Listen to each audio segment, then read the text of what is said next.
I'm John Beaudin, and we start our Steve Burgess collection. These are old interviews from the 80s, mostly from the 80s, that Steve conducted at 96 K-Light in Edmonton. This one is from June 19th, 1987, and of course it's Jim Cuddy and Greg Keeler as they were releasing their first Blue Rodeo album. It was called Outskirts. The guys were young, but they were not necessarily green. They've been in the industry for quite a long time. As you'll hear, Jim and Greg met in high school and had a few bands before Blue Rodeo. Check out the very top of the description for a great bio on Steve Burgess. He's done quite a lot. He was the guy who trained me to get used to the board at 96 K-Light when I first joined radio in 1983, and he became one of my best friends. And that reel-to-reel that you see, not the Studer, but this one right here is the one that basically digitized all these interviews we've got.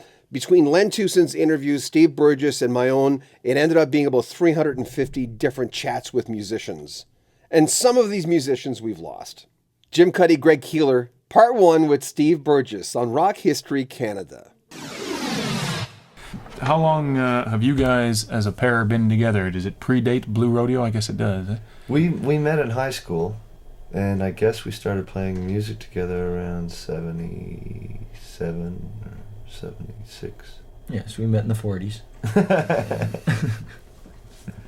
What was your first band?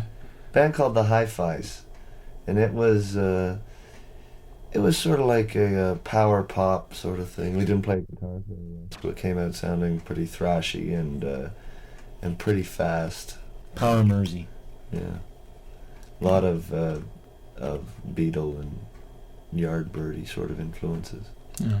So you weren't, even though the time was right and it was happening in England and you couldn't play very well, you weren't inspired by the punk movement. It almost come, yeah. Because that seemed to be like the savior of well, that's the reason, I guess, why we put a band together, because that sort of stuff said, well, you don't have to be very good. You should try to write a song or something. But we were so bad that we didn't even sound good bad. Oh, we did at the beginning. It's funny that because we never sounded better than when we first started. The more we tried to refine it, the worse we got. Yeah. We had a single that we put together in 3 months after we were banned. So 3 months after we started playing guitars. Yeah. And we never sounded better than that single. That got a lot of airplay in Toronto, too. What was it called? I don't know why. It's by the Hi-Fis. And you guys, up until you started playing in 77, you guys knew nothing about guitars or music or anything like that? Well, a little bit. They were our first electric guitars. Yeah. I've been playing acoustic for about a couple of years, and Jim had been playing a little longer than that, but those were the first electric guitars. During the early 70s. Folky? Well, played folk music and saw every folk band that came through town and really liked that kind of stuff. What happened to you? Oh, it just got so lousy. Christ, they'd see these people, they'd be just terrible. I mean, there was only, for me... see Dave Bradstreet before you. Yeah, well, there's... Yeah, I don't want to mention names, but boy, there was some people that could... How about Brent Titcomb? There's one of them. Yeah, of course, his name has been changed to protect the guilty. There's no Van Halen. No, Titbush. So the Hi-Fis lasted how long? About 3 years, and it was on... We really drove it into the ground. We were going to sign a record deal with a company out in Toronto called Ready Records. And they said, well, you can sign, but we're not going to record you for about a year, and then it might only be a single. So we had gone through all the negotiations, we had the contract, but it's just that, like, the Edge closed down, which was a bar in Toronto, and then the Horseshoe closed down. And it didn't seem like there was any place to play. So then we decided to move to New York for a while. We started a band down there, and that's what we learned a lot when we were in New York, about just playing, learned a lot about songwriting, learned a lot about... just how filthy a subway can get. Yeah, that you can, and how to that get you sleep can puke on the way to work and not even be noticed by your fellow travelers. Say, yo, man, here's the Tums. Get to work. What a scuzzbag place it is. You go there from Toronto, it's bright murals and Canadians walking everywhere, obeying the law. Cleaners on the street. You go to New York, but it was great for us all around, just because of the things that you say. It's a completely stimulating, and eventually overstimulating place, where you just become completely blasé to a gun at your head type of thing. Yeah. You were still the Hi-Fis when you went down to New York? No, we were called Fly to France when we were there. We had a drummer from Australia and a Staten Island bass player. It's hard to keep a band together in New York. It really is. Really? It's hard for people to support themselves. It's hard to... There weren't... When we were down there in 81 or 82 or whatever it was, there weren't a lot of places to play. It was, I'd say overall, the kind of development scene, the new band scene, was not happening anywhere. Yeah, there weren't a lot usually of bands getting signed, and there was no real type of music that everybody was listening to. And it was just kind of all over the place. And I guess for us that was good, because then we spent 3 years playing a lot of different things and learning how to play and just learning how to be in a band. And then just before we left and Fly to France disbanded, there was starting to be a kind of performance art cowboy thing. And you'd go to places, and there was a guy named Ned Sublett, for example, and he wrote traditional country sounding songs but with bizarre lyrics, and he was a bizarre individual. And it was very exciting, and you never knew what his lineup was going to be. He might have a bass player, or he might have a tuba player doing the bass, pedal steel, or a violin with digital delay all over it. And it was great to hear that, because whatever form it was, it still had a lot of presence in it and a lot of power.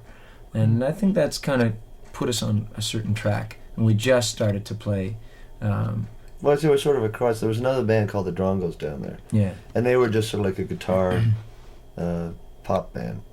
And those two bands, Ned Sublett and a band called the Drongos, and it was sort of a merger of those two. Yeah, and then we did a tape with the Drongos before we left. We just showed them the songs in the morning and recorded them in the afternoon. And then left New York and sent that tape. I mean, we've been down there 3 years giving tapes around and et cetera, et cetera.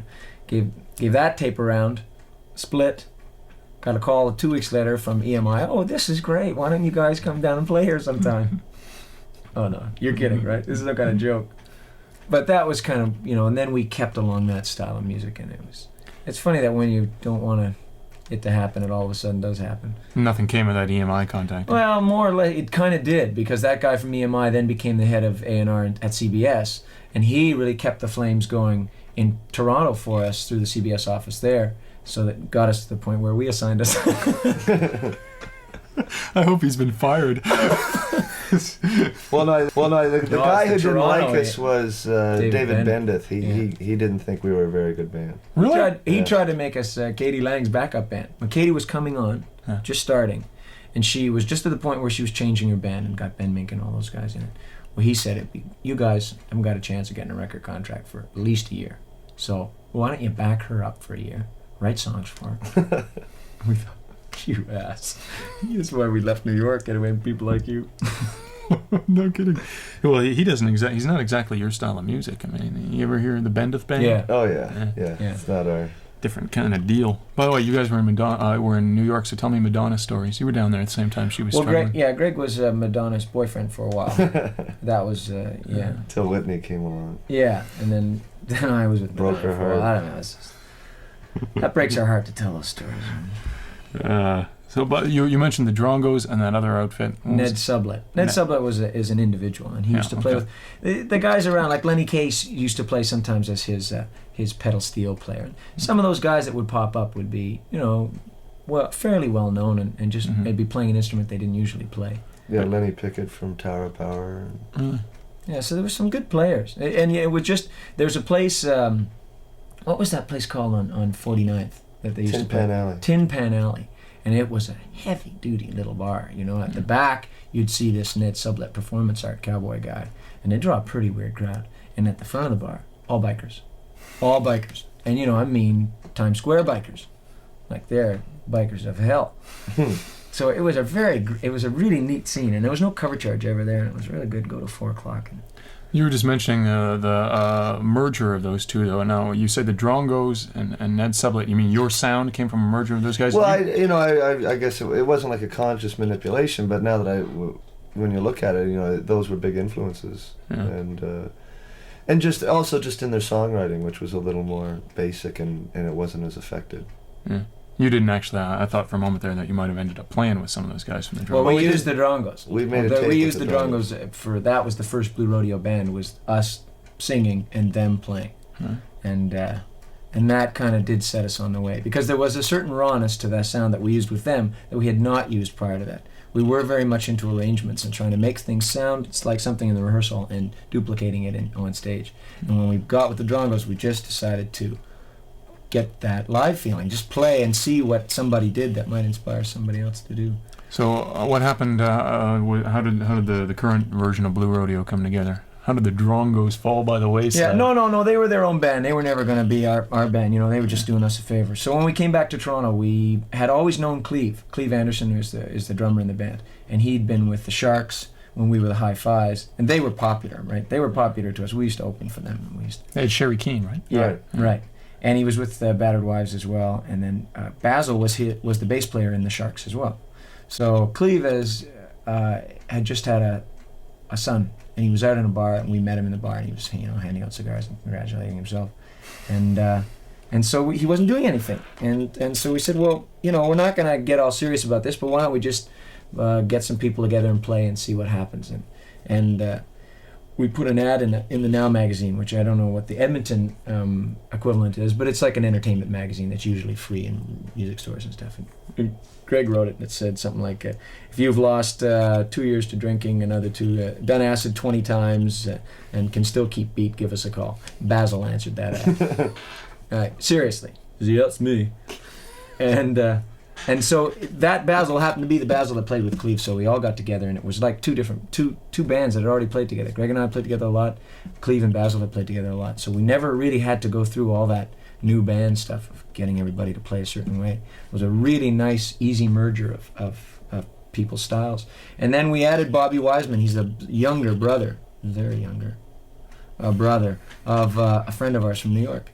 And so it was just a real nice mix of musicians. That ad you placed is also the same method used by most banks to hire people. Yeah. And if you're bonded, please answer. Yeah. I am here for the job. Hell. So, okay, this version of Blue Rodeo came together at what time? About 2.5 years ago. Yeah? Yeah. What the hell you been doing since then, for God's sake? Oh, we've been playing a lot. We play constantly, but, you can't, took us... well, we never really thought about getting a record, to tell you the truth. We always thought of ourselves as a live band. We just want to play as much as possible. And after New York, where everything's showcased and you don't play a lot, coming back to Toronto, playing 3 sets a night, you could play 6 nights a week if you wanted. It was a great luxury for us. And it just opened a whole kind of area of pleasure for us. And so we just did that for a long time and built a following in Toronto, inadvertently. And then got signed, and that takes a hell of a long time too. So the records, we just made it in January, and it's pretty hard to go places. It's pretty hard to come to Edmonton and Calgary and Vancouver if you don't have a record, because you can't get a place to play, and so And you wouldn't have us on the station if we didn't have the record. Yeah, right. That is We'd true. be knocking on your door, and you'd be like, they even had a meeting. We had the record. yeah. That's right. We took a vote. Yeah. And then You another lost. one. Oh, let's give him a chance. I lost, and here I am.